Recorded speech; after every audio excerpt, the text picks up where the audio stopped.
Imagine there's no heaven. It's easy if you try. No hell below us. Above us only sky. Imagine all the people living for today.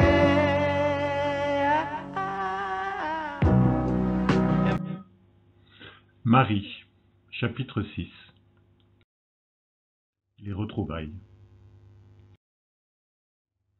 Mais enfin, madame, avancez. Vous voyez bien que vous bloquez la caisse.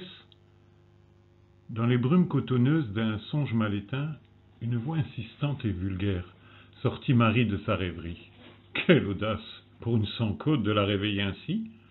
Une nouvelle encore, à qui il faudra enseigner le respect.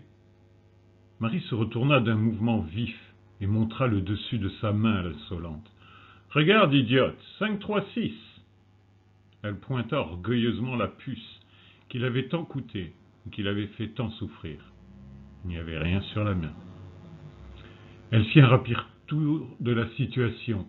Des flèches de lumière écrasaient son regard. Le brouhaha diffus des clients affairés, coupé d'annonces diverses, finit par la déstabiliser.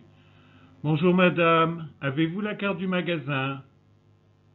Elle ne comprit pas. Un tourbillon laiteux d'étoiles se jeta sur elle et elle s'effondra d'un bloc, provoquant une commotion au milieu des rangs du supermarché. Le garde appela les secours et Marie fut emmenée loin du lieu d'achat vers la clinique. Pauvre Jérémie, je ne savais pas que je lui en voulais autant. Maman, ce n'était qu'un rêve. Tu sais, si tu gardes les choses au fond de toi, au bout d'un moment, ça bloque. Je t'ai envoyé un mail là-dessus. Tu ne l'as pas lu? Je t'ai pourtant mis en copie avec tous mes contacts. Marie regarda avec une infinie douceur sa fille, qui était venue lui rendre visite. Quel bel enfant, pensa-t-elle. Qu'aura-t-elle fait de sa vie tout ce temps? Pourquoi fallait-il un incident pour qu'elle réapparaisse? Un mail? Un sourire démesuré détruisit l'espace exigu de la chambre. Des rayons lumineux semblaient passer entre eux, et Nadia recula un peu, surprise de cet éclat soudain sur le visage de sa mère. Tu aurais fait une bonne patuquio vers Suraza, dommage, se dit-elle en elle-même. Non, ma chérie, je n'ai pas eu ton mail. Mais raconte, que fais-tu de beau en ce moment? Tu fréquentes quelqu'un? Tu verras ça sur mon profil. Il faut que je file. J'ai une soirée online sur un nouveau jeu de rôle qui vient de sortir. Paper, Please. Tu as dû en entendre parler. C'est sur tous les médias. Enfin, maman, il faut te mettre à jour. Au petit matin, après le manège des autorisations diverses, Marie sortit de l'hôpital. Ce n'était rien, une petite chute de tension.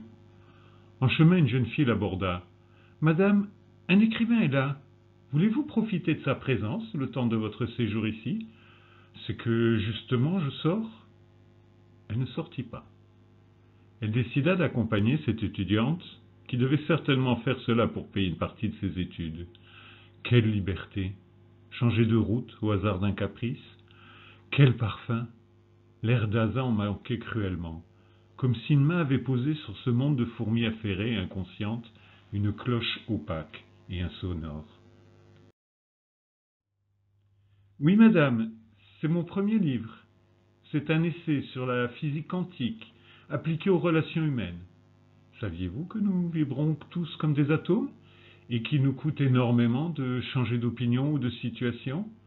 Alors parfois, un événement externe doit survenir qui nous forcera à regarder le monde depuis une autre perspective. C'est tout à fait possible mathématiquement et... Il se parlait à lui-même, comme s'il essayait vainement de comprendre ce qu'il avait écrit. Malgré son âge proche de la retraite, il avait le regard joyeux d'un enfant, l'enthousiasme d'un adolescent, mais des rides marquées trahissaient plus d'un combat d'adulte. Elle lui acheta le livre, plus pour se libérer de sa litanie que par intérêt, et sortant enfin devant le hall, Elle huma de tout son être la fraîcheur de l'air, ébloui de clarté matinale.